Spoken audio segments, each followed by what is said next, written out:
All right, let's dive into this. Positive thinking. It's a popular topic. Yeah, our listeners really interested in how uh, a positive mindset can actually like make a difference. Hmm. Not just like a feel-good thing, but like real tangible impacts. And they sent over some really fascinating materials, especially an excerpt called "The Power of Positive Thinking: Transform Your Life Today." Honestly, I was a little bit skeptical at first, I have to admit. I understand. It can Eh, be a little cliche yeah. sometimes. But there are some things in here that really got me thinking. Like what? Well, just the idea that it's not just about, slapping a smile on and pretending everything's perfect. Right. It's not about ignoring problems. Exactly. The source actually makes a really clear distinction between, like, blind optimism, burying your head in the sand, versus a more grounded, solution-oriented approach. That's a much better way to frame it. Yeah. But can you really, like, learn to be more optimistic? Well, that's where the work of Martin Seligman comes in. He's considered the father of positive psychology. Oh, wow. And his research actually showed that optimism, it's not just like a personality trait. Okay. It's a skill. You can develop it. You can develop it.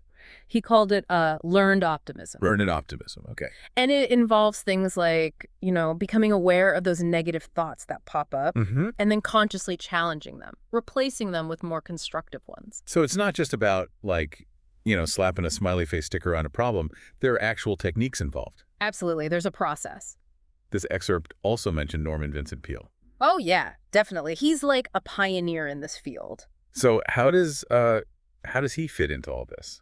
Well, Peale, he was really all about the power of belief. Hmm. He believed that having faith in yourself, in something bigger than yourself, Mm-hmm. and in the possibility of positive outcomes, could actually, like, dramatically shape your experiences. I see. He even linked this to better health and success. Speaking of success, this excerpt used Elon Musk as an example. Ah, interesting. And, I'm not about to start a rocket company or anything, Right. but I did find it really interesting how he handled those early SpaceX failures, like all those explosions. Well, his perspective on that is really fascinating Yeah. because instead of viewing those explosions as defeats, he reframed them as, like, data points. Mm. So each failure, it brought him closer to understanding what actually did work. So it's like each one was a learning experience. Exactly. And that's a key element of a positive mindset, that ability to find value even in setbacks, not Yeah. just, dwell on the negative. Right. And that kind of resilience seemed to be a common thread in a lot of those big success stories, right? Absolutely. Like Oprah Winfrey, for example. She had like a really rough start in life, Oh, yeah, definitely. but she became incredibly successful. And she's spoken openly about how, her mindset was key to overcoming those early challenges. That's just She learned to focus on what she could control, on finding opportunities, even in really difficult circumstances. I like that. Focusing on what you can control. Yeah, because, we can't always control what happens to us, Right. but we can choose how we respond. So it sounds like this positive thinking thing, it isn't just some fluffy self-help concept. Not at all. There's like a lot of substance to it. There's actual research and practical techniques. Right. But what about the actual benefits? Mm-hmm. The excerpt talks about two main categories. Exactly. Improved mental and physical health, Okay. and enhanced personal and professional success. So let's start with the health side of things. I mean, can being positive really make you healthier? Well, think about it. When you're stressed and negative, it takes a toll on your body, right? Yeah, definitely. The Mayo Clinic has actually done research on this, showing that positive thinkers tend to have lower stress levels. Okay. And lower stress levels can boost your immune system. So less time worrying about catching that office cold. Potentially. I'm all for that. But the source goes even further. It connects positive thinking to a longer lifespan. There's a study from the Journal of Personality and Social Psychology. It found a link between optimism and longevity. Wow. So optimistic people were less likely to develop heart disease Okay. and more likely to live longer, healthier lives. So positive mindset can actually help you live longer. The research suggests there's a real connection between your outlook and your physical well-being. That's pretty amazing. It is. What about the second category of benefits, the whole success thing? It's not about magically manifesting your dream life. It's more about equipping yourself to, navigate challenges more effectively. Okay. So when you approach problems with a solution-oriented mindset, you're more likely to find ways to overcome them and ultimately achieve your goals, whether those are professional or personal. That makes sense. But how do you actually, like, cultivate a positive mindset? That's the key question, right? Yeah. The source lays out 5 specific techniques for doing just that, and I'm curious to get your thoughts on them. Okay, let's hear them. What's the first one? The first one, and this might sound simple, is practicing gratitude. Gratitude, like being thankful for what you have. Exactly. But it's more than just a feeling, it's a practice. Right. The excerpt suggests keeping a gratitude journal where you write down a few things you're grateful for each day. Like what kinds of things? Oh, it can be anything, no matter how small it seems. Yeah. That cup of coffee you enjoyed, Mm. the sunshine, a good laugh with a friend, just anything that brought you a little bit of joy. So it's like training your brain to look for the good instead of automatically focusing on the negative. Yeah, that's a good way to put it. It helps to shift your focus from what you lack to what you have. But can something that simple really make a difference? It might surprise you. By actively acknowledging those good things, you're literally rewiring your brain to be more positive. And that shift in perspective can make a big difference in how you handle stress, challenges, and even opportunities. So gratitude is a good foundation. What's the next technique on the list? The source emphasizes the importance of surrounding yourself with positive people. Oh, that makes sense. If you're constantly around like negativity and complaining, Yeah. it's bound to rub off on you. Yeah, it's easy to get sucked into that vortex. Right. But if you're with people who are like upbeat, supportive, and encouraging, their energy can be kind of contagious. Absolutely. It's like building a positive ecosystem for yourself. That's a good way to think about it. They give an interesting example about aspiring entrepreneurs. Okay. If you're trying to launch a business, being part of a community of other entrepreneurs who, share their experiences, offer advice, and celebrate each other's successes. Right. Because starting a business can be so isolating. Exactly. So- So having that support system can make a huge difference. Yeah, that's such a good point. It's not just about avoiding negative people. It's about actively seeking out things who, like, lift you up and inspire you. Okay, so gratitude, positive people. What's next? The next technique is all about tackling those negative thoughts head on. It's called reframing. Reframing. So, like, looking at a situation from a different angle. Exactly. It's about challenging those automatic negative thoughts that can, sabotage our efforts. Instead of saying, I can't do this, you might reframe it as, this is going to be a challenge, but I'm going to learn from it. I like that. Turn it into a learning opportunity. Exactly. The excerpt uses Thomas Edison as an example. He supposedly said, I haven't failed. I've just found 10,000 ways that won't work. That's a pretty epic reframe. Right. He turned those so-called failures into stepping stones. That's the power of reframing. It's not about denying reality. It's about choosing a more empowering perspective that helps you move forward. Okay, so we've covered gratitude, surrounding ourselves with positive people, and reframing negative thoughts. What are the last 2 techniques? I'm really curious about these. The source suggests using affirmations and practicing mindfulness or meditation. These can be really powerful tools for shaping your mindset and staying grounded. Okay, I have to admit, affirmations always seemed a little too good to be true to me. Like, is there any real evidence that they work? Well, affirmations are basically positive statements that you repeat to yourself regularly to reinforce a belief or outcome. Right. The idea is that by constantly exposing your mind to these positive messages, you start to internalize them and believe them on a deeper level. So it's like reprogramming your subconscious. It's not like magic, but Yeah. there is research suggesting it can have a real impact. The source suggests starting each morning with something like, I am capable, strong, and ready for success. Right. By setting that intention, you're priming your mind for a more positive day. I can see how that could be helpful. And what about mindfulness and meditation? How do they fit into all of this? Mindfulness is about being fully present in the moment without judgment. And meditation is a practice that helps you cultivate mindfulness. Okay. The source mentions Steve Jobs as someone who practiced meditation regularly. It's interesting. Jobs was known for his intense focus and creativity. Exactly. Do you think meditation played a role in that? It's certainly possible. When you're constantly bombarded with information and distractions, it can be hard to think clearly and make good decisions. Right. There's so much noise these days. Exactly. And meditation can help calm all that mental chatter and create space for deeper reflection and insight. So it's not just about feeling calmer, it's about being more focused and present. Exactly. It's a mental fitness tool that can help you be more resilient, creative, and effective in all areas of your life. You know what's striking me? all these techniques, they're not just about like thinking positive thoughts. They're about taking action to create a more positive mindset. Yeah, it's about making conscious choices and building habits that support a more positive outlook. But sometimes we need a little inspiration to get us going, right? Yeah. The excerpt talks about two people whose lives really embody the power of positive thinking. J.K. Rowling and Nelson Mandela. What stands out to you about their stories? Their stories are so powerful because they show us that positive thinking isn't just some like feel-good concept. It's a force that can fuel incredible resilience and literally change the world. Yeah, J.K. Rowling's journey is a great example. Imagine facing rejection after rejection from publishers and still believing in your story enough to keep going. She didn't just believe in her story, she believed in herself and her ability to achieve her goals. And it paid off big time. Yeah, it's a great example of how a positive mindset can help you push through obstacles and achieve what might seem impossible. And then there's Nelson Mandela, spending 27 years in prison for fighting against apartheid. It's almost unimaginable. It is. How do you maintain hope and a positive outlook in a situation like that?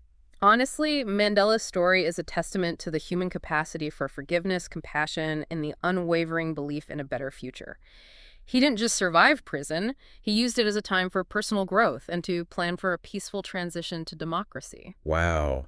Those stories are incredibly inspiring. They are. It makes you realize that positive thinking can have like a ripple effect, Mm-hmm. not just on our own lives, but on the lives of others and even on the world around us. Exactly. It all starts with our own thoughts and beliefs. Right. By choosing to focus on the positive, we can create a more positive world, one thought, one action, one interaction at a time. Yeah, it's incredible, right? Like the potential impact that our mindset can have. It's huge. You know, it makes you wonder, like, if we can harness this power for good. Right. If we can like consciously choose to be more positive.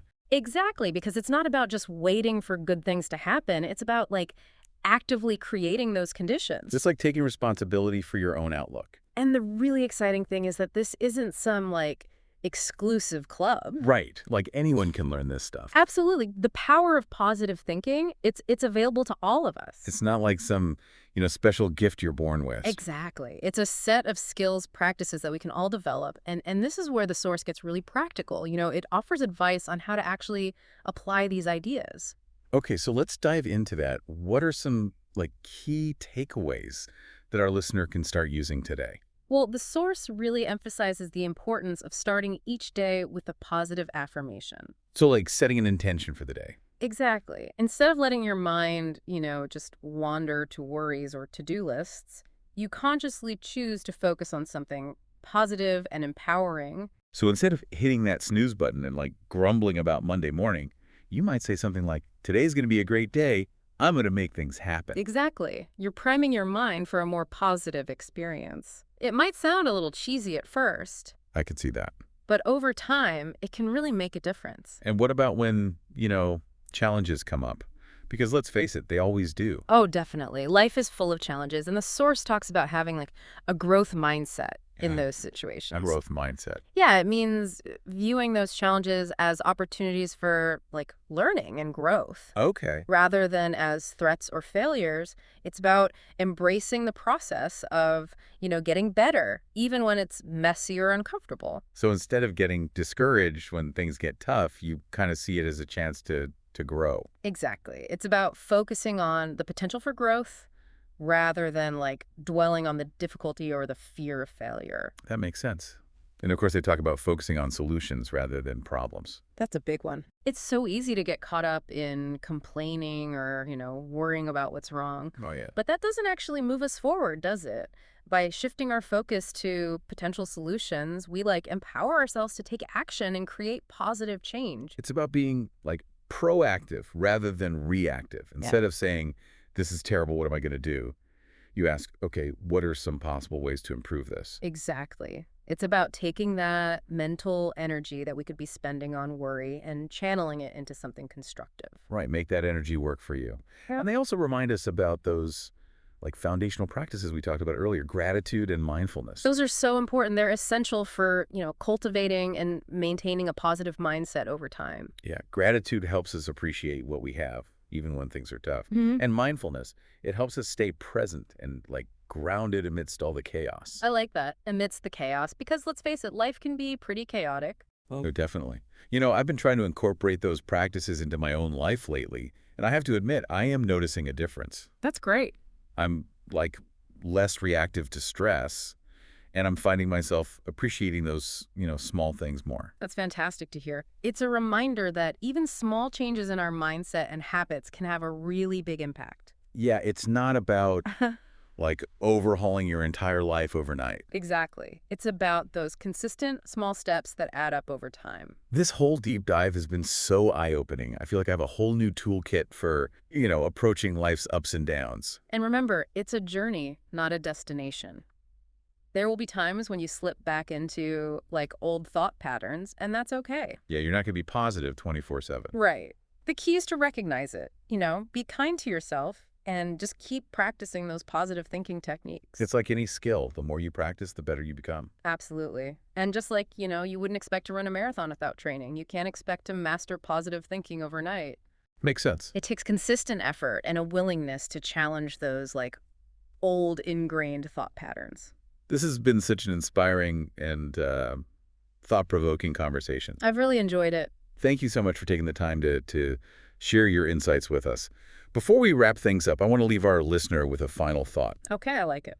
We've talked about all these benefits of positive thinking for ourselves, Mhm. but what about its impact on others? Like, how might cultivating a more positive outlook influence our relationships, our communities, even the world at large?